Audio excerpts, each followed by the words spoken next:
Hello, I'm Paul Beckwith. In this video, I'm going to talk about a new peer-reviewed paper that just came out, and it's basically called World Scientists Warning of a Climate Emergency 2022. So this group of scientists collected a whole bunch of signatures and wanted to give a warning to the world about climate change. And they did this first in 1992, so 30 years ago, and periodically since then they've repeated this, and the latest version has just come out in a peer-reviewed paper, and that's what I'm going to discuss in this video. So this is the some of the different things that that the World Scientists Group looked at. It's divided up into three main sections, a couple of different sections actually. There's a section on what's happening to the Earth system, and there's a section on sort of human responses and what we're doing about it. So I'm going to go right to the paper and talk about this in great detail. So, because it's these things often come out before the COP27, or before a COP happens, a climate conference of parties. I'll be heading off towards the end of this week on Friday to head to Egypt. I have a stopover in London and, well, in Halifax first, and then in London, and then I fly to Egypt to the conference to get there the day before it starts. So anyway, this is a special report or peer-reviewed paper. So we're now at Code Red on planet Earth, and just for fun I checked out the origins of Code Red, the term Code Red.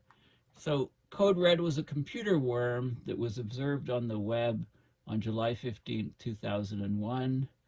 It attacked computers running Microsoft's a Microsoft web server. It was the first large-scale mixed threat attack to successfully target enterprise networks. And the name actually came from, well, there's a couple other things that it was. So that was the computer virus, computer worm in 2001. Also, Code Red is well known in hospitals. It alerts hospital personnel to respond properly to a fire while keeping patients, visitors, and the general public from undue alarm or panic. That's also Code Red. And where the name came from, Code Red was a soft drink, actually, that was released in stores in May 2001 nationwide in the United States as a permanent flavor. It was basically a Mountain Dew flavor, Mountain Dew drink. And there's other meanings for Code Red, but you know, I think we all know what it means. But anyway, oh, there's an AC/DC Code Red, an AC/DC song, Code Red. So Code Red, how to protect your savings from the coming collapse. Emergency codes in hospitals and things like that. Okay, so there's all of these different things, but that's sort of the origin, an interesting aside. So we're now at Code Red on planet Earth. Humanity is unequivocally facing a climate emergency. The scale of untold human suffering, already immense, is rapidly growing with the escalating number of climate-related disasters. Therefore, we urge scientists, citizens, and world leaders to read this special report and quickly take the necessary actions to avoid the worst effects of climate change. So 2022, as I mentioned, it's the 30th anniversary of the World Scientists Warning to Humanity that was signed by more than 1,700 scientists in 1992. Since this original warning, there's been about a 40% increase in global greenhouse gas emissions. This is despite numerous written warnings from the Intergovernmental Panel on Climate Change, and a recent scientist warning of a climate emergency with nearly 15,000 signatories from 158 countries. And that's described in a paper by Ripple et al. In 2020. Current policies are taking the planet to around 3 degrees Celsius warming by 2100. Take that with a grain of salt. I think, we'll reach 3 degrees, far before, the time period that they give here. But 3 degrees warming, it's a temperature level that the Earth has not experienced over the past 3 million years. And it's the rate of change. Of course, the heating is happening very, very quickly. And the consequences are becoming increasingly extreme. Outcomes such as global societal collapse are plausible and dangerously unexplored. And I talked about this recent paper, Kemp et al., 2022, about the possible collapse of organized global society. So, motivated by the moral urgency of this global crisis, here we track recent climate-related disasters, assess planetary vital signs, and provide sweeping policy recommendation. Okay, so most of this stuff. Climate change has increased the frequency and intensity of severe weather events across the world. It's likely because of a variety of interconnected processes, including an overall warming trend, changing precipitation patterns, rising sea levels, and changes in the jet streams. Rapid Arctic warming makes summer jet stream in the northern hemisphere more prone to meandering and becoming blocked, causing heat waves, flooding, droughts, and other disasters. Rather than just being more frequent, some extreme weather events are now more intense or sometimes occur closer together in time and space. This compounds the damage, right? Places get hit with an extreme weather event and they barely have time to recover, or they don't recover, and then they're hit again and hit again. So these compounding effects are increasing the damage and decreasing the recovery time. It may increase the likelihood of extreme risks, such as simultaneous global failure of crop yields across multiple major food-producing regions. We're now regularly seeing events and disasters that previously occurred only rarely. Tragically, these disasters disproportionately harm poor people in low-income regions that have minimal contributions to the buildup of greenhouse gases. For example, in the summer of 2022, 1/3 of Pakistan was flooded, displacing 33 million people and affecting 16 million children. Other disasters this year include terrifying wildfires in Europe, back-to-back cyclones, flooding in eastern Australia, numerous rivers drying up in China and Europe, and also in the US, an extraordinarily intense hurricane striking the southeastern United States, powerful storms and extensive flooding in Bangladesh and India, mega fires, and a continuation of the decadal drought in the western US. Massive flood, and it goes on and on and on. Massive flood in closed Yellowstone National Park, severe heat waves and heat domes in many parts of the northern hemisphere. So there's a table where there's a lot of these things given, and I'll at the back, bottom of this paper, and I'll show that. So these serial and simultaneous impacts are testing society's limits as they greatly reduce resilience and ability to cope with other crises. Okay, so basically, and then there's a lot of different vital signs, and they're in these different areas, and I'll talk about them by looking at the figures. So they're in the areas of economics, energy, of course, global mean greenhouse gases and temperature, the climate impacts, climate policy. Okay, so there's all of these different things, and I'll show them in the plots in a minute. But there's of course untold human suffering in pictures. So we have drought over on this side, various places, floods on this side. So one extreme to the other, and often places experience both. They'll have a drought one year, massive flooding the next year, and then drought again. And I call this weather whiplashing, from one extreme to the other extreme, back and forth. Okay, one thing that's very interesting to consider is Um, Let me read this part here. As has been demonstrated by the surge in yearly climate disasters, we are now in a major climate crisis and global catastrophe, with far worse in store if we continue with business as usual. As such, there is more at stake today than at any time since the advent of the stable climate system that has supported us for more than 10,000 years. Here we stand at the precipice, with the opportunity to make such an immense difference for life on Earth. Now consider this. Approximately 100 billion people have lived and died over the 2 million year history of humans on Earth. Okay, that's 100 billion people have lived and died over the 2 million year history of humans on this planet. And there are potentially trillions of human beings who will someday exist, whose fate depends on the choices we make today. The very future of humanity depends on the creativity, moral fiber, and perseverance of the 8 billion of us on the planet now. Rather than lose hope, we must equitably reduce ecological overshoot and immediately pursue massive scale climate change mitigation and adaptation. This is the only way we can limit the near-term damage, preserve nature, avoid untold human suffering, and give future generations the opportunities they deserve. Okay, so let's have a look at the plots here. Okay, so these are climate-related human activities. Okay, so we've got human population. Okay, it doesn't go back. The years here, 1980 to 2020, are the main tick lines here. The first and last major tick line, the dark line, tick lines.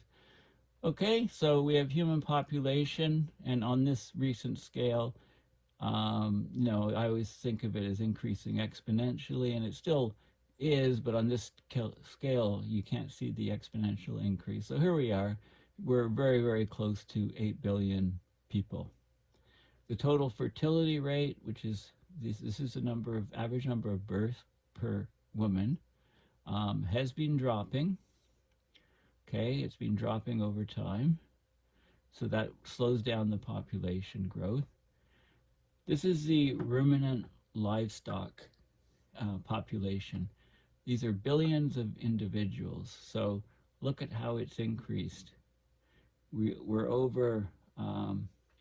This is 3.6, 3.84. We're about 4.1 billion individuals, livestock. Okay, think of the impact on the earth of all these livestock. This is about half the human population. Per capita meat production, kilograms per year. That's kilograms of year per person.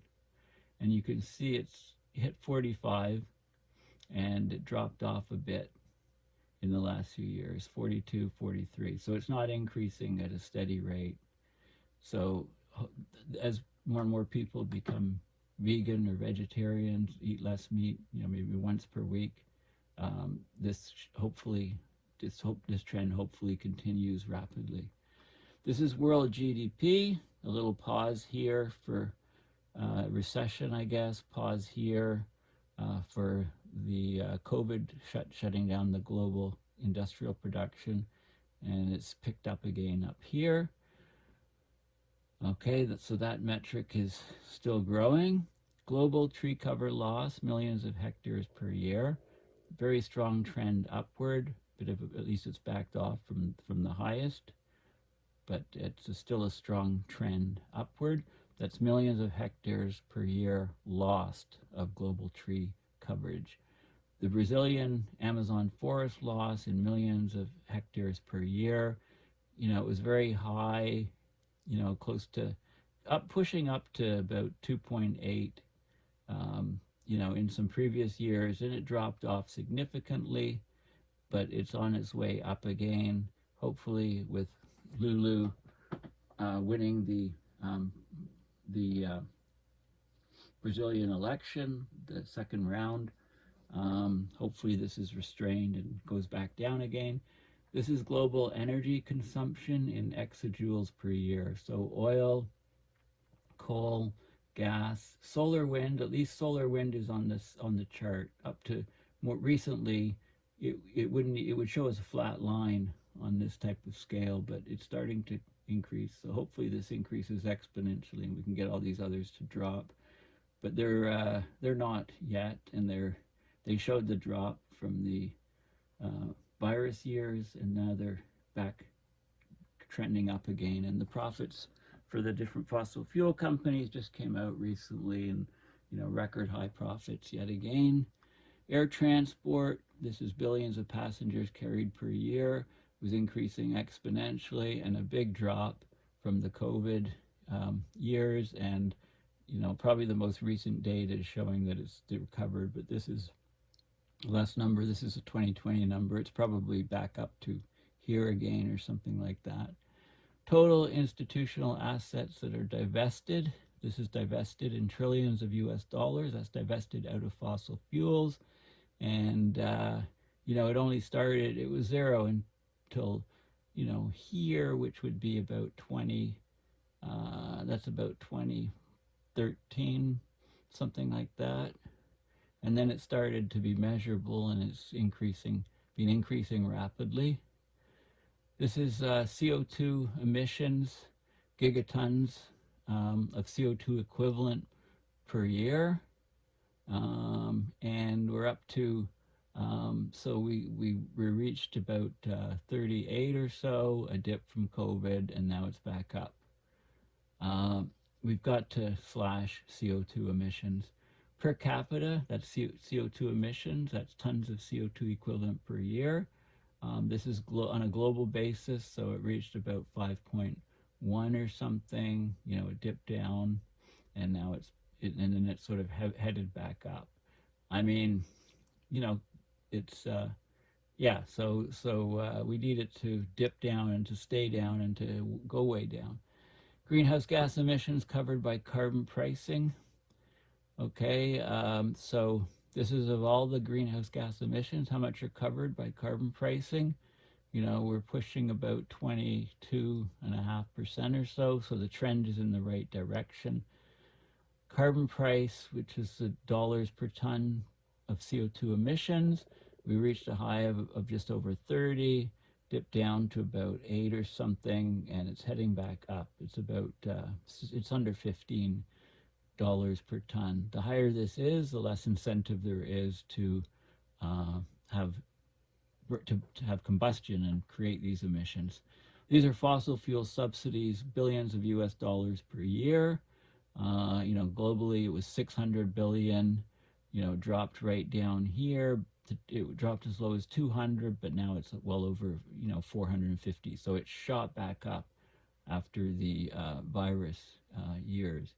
Governments that have declared a climate emergency, the number of governments, and of course this has to be governments, whether they be not just national governments, but state or province governments, regions within countries, and also cities, municipal governments. I think it must include that because the numbers, have pushed over 2,000.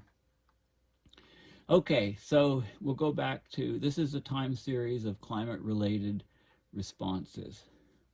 Okay, so CO2, this is parts per million. We pushed up to 418. Okay, the curve here is bending upward still, going exactly the wrong way. We haven't bent the curve, so all of these climate conferences, et cetera, have come to naught since we have not pushed the curve. So 1992, 91, 92 Rio, we've had COP since then.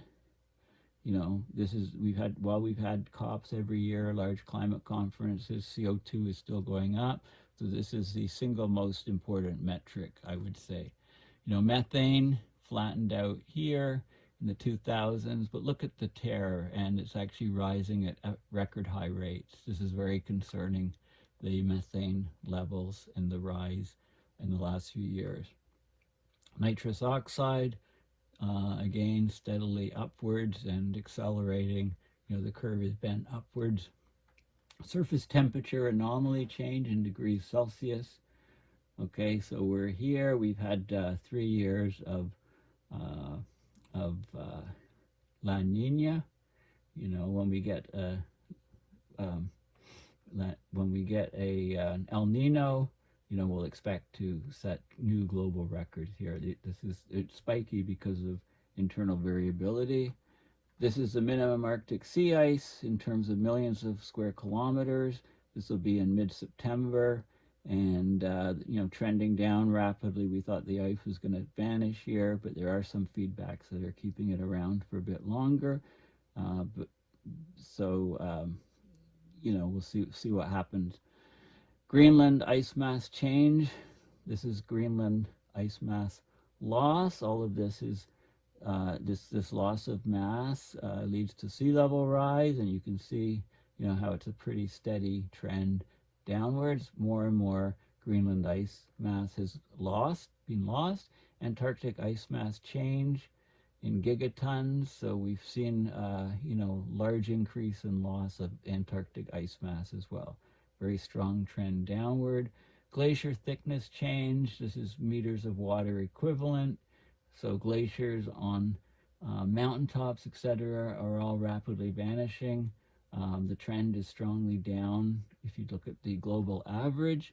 Ocean heat content, 10 to the 22nd joules unit. So, you know, we started measuring it here really, and look how strongly it's rising, right? Over 90% of the heat gain by the Earth is occurring in the oceans in terms of ocean warming. And I've talked in a number of videos recently about how that ocean warming affects the ice masses on Greenland and Antarctica, how it affects the methane class rates that are locked into the sediment, and how it affects the AMOC, the global ocean circulation patterns, things like that. This is the ocean acidity, the pH of the oceans, you know, 8.115 or so here, and the drop here. The oceans are capturing more and more CO2, which is basically forming carbonic acid when it interacts with H2O, with water, and that's causing the ocean pH to drop significantly. Sea level change relative to 20-year mean in millimeters. So sea level strong rise upwards. There is fluctuation from year to year. This is the area burned in the United States, the millions of hectares per year, and you can see, you know, this is an average of a bunch of years here, an average here. So, you know, there seems to be more variability, but we have a lot of very bad years. Global tree cover loss due to fires, millions of hectares per year. You can see the rapidly rising trend. And of course, the US is a large fraction of the global. Billion-dollar floods in the US, events per year, you know, sort of a low level here and at a higher level. You know, there's some years that are double sort of the mean. Extremely hot days relative to 1961 to 90, and that's percentage of days per year, and you can see a rapid rise. So we're getting more and more extremely hot days, and that has huge impacts on society. Dengue virus vector capacity, average percentage change from 1950, and you can see more and more rise in virus vectors. Okay, so there's all of that, and there's a table here talking about recent climate disasters in 2022. So let me, you know, you probably heard of a number of these, but I bet you probably haven't heard of more than half of them, right? There's just so many. So I'll just go quickly over it. So with the start of the year, so January through September, so this is ongoing. Many rivers in Europe have run low or dried up, partly because of the worst drought in 500 years and intense heat waves. Climate change has likely played a significant role in this crisis by increasing the frequency and intensity of droughts and heat waves. February 2022, La Nina and climate change contributed to record-breaking rainfall on the east coast of Australia. Flooding damaged thousands of properties, killed 8 people. February, March, record-breaking flooding on the northeastern coast of Australia, leading to standing water, which promoted the spread of mosquitoes that carry the Japanese encephalitis virus. February to July, number of people affected by drought in Kenya, Somalia, Ethiopia increased from 9.5 million to 16.2 million. March, severe drought in the southern plains of the U.S. put the winter wheat crop at risk. March to April, deadly heat wave in India and Pakistan killed at least 90 people, contributed to widespread crop losses and wildfires. Climate change made this event 30 times more likely to occur. Okay, we're doing quickly doing attribution studies when we have a disaster to see how much of it is likely due or exacerbated by climate change. April, climate change caused extreme rainfall in eastern South Africa, triggering flooding and landslides. April to June, dust storms in the Middle East. May, heavy rainfall in northeastern Brazil, landslides, flooding. June, severe storm in Yellowstone caused 2 rivers to overflow, destroying parts of various roads in Yellowstone. Western Europe, heat waves. China, extreme heat waves. Bangladesh, worst monsoon flooding in 100 years. Extreme rainfall again in Australia. Floods in Pakistan, again, that affected roughly 33 million people, including 16 million children. China, extraordinary heat wave, which may be the most severe that has ever been recorded globally. Okay, we haven't heard too much about that. Major drought caused 66 rivers to dry up and led to a significant decline in hydroelectricity generation. Large-scale crop failures and wildfires in China, but a lot of this we don't hear about. California, extremely hot temperatures, heat domes, and then Hurricane Ian hit Florida and the Carolinas.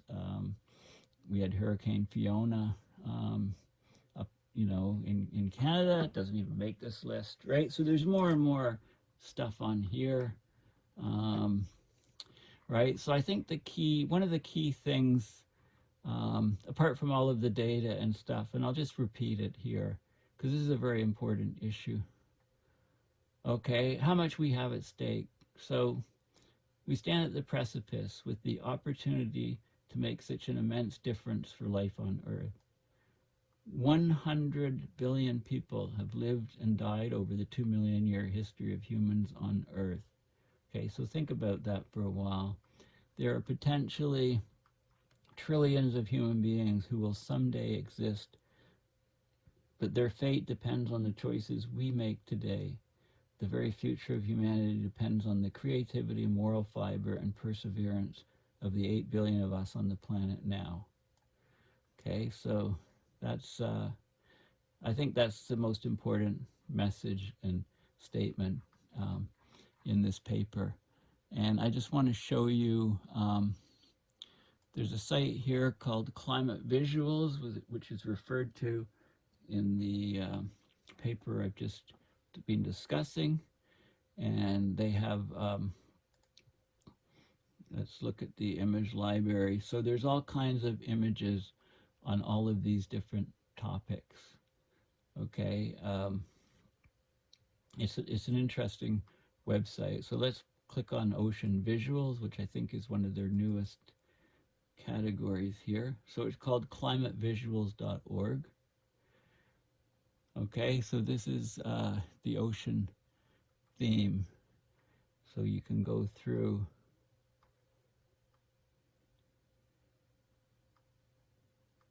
and look at these, get all kinds of different images. So if you have, projects or you want to put together reports and show specific things, and there's descriptions on each of these, and you can enlarge them to full screen. Most of these images are Creative Commons. Okay, so there's a description: a man maintaining a solid barrier wall around a small group of graves with headstones. including the grave of his grandson on land which is just about the coastal flood level in Demak in Indonesia. So it's the impacts, it pertains to impacts of climate change, also on resilience. Climate visuals principles show real people, not stage photo ops, tell news stories, show local but serious climate impacts, show climate causes at scale, climate impacts are emotionally powerful, understand your audience, da da da. Okay, so, and it talks about who's taken the picture, the photographer, and their social media accounts. Register here to download or obtain images. So these images, this is Creative Commons. Okay, so images like this, are extremely powerful. Let's pick another one here. A diver underwater swimming through a kelp frond forest over 100-foot tall in clear water. I've done this stuff. I've dived here actually. This is the city's. So this is the Channel Islands off Los Angeles. Okay, so I've dived in this exact, probably this exact location off Carmel, I believe it was, in 100 feet water. Swimming. It's like you're going through a forest underwater, and it's amazing, these kelp, because the leaves are huge, right? And there's little bulbs, little circular bulbs which contain air on part of the plant, so that basically supports the plant upright in the water. So its leaves can be much larger, and it doesn't need a stem like to support it like a tree, right? It just needs something to hold it, anchor it down to the ocean floor, and then it can grow all the way up. So kelp is an amazing sink for carbon dioxide. So yeah, these climate visuals are fantastic. So I highly recommend you go to this group, climatevisuals.org, and use some of the images for your own reports and projects, etc. Okay, well, thank you for listening.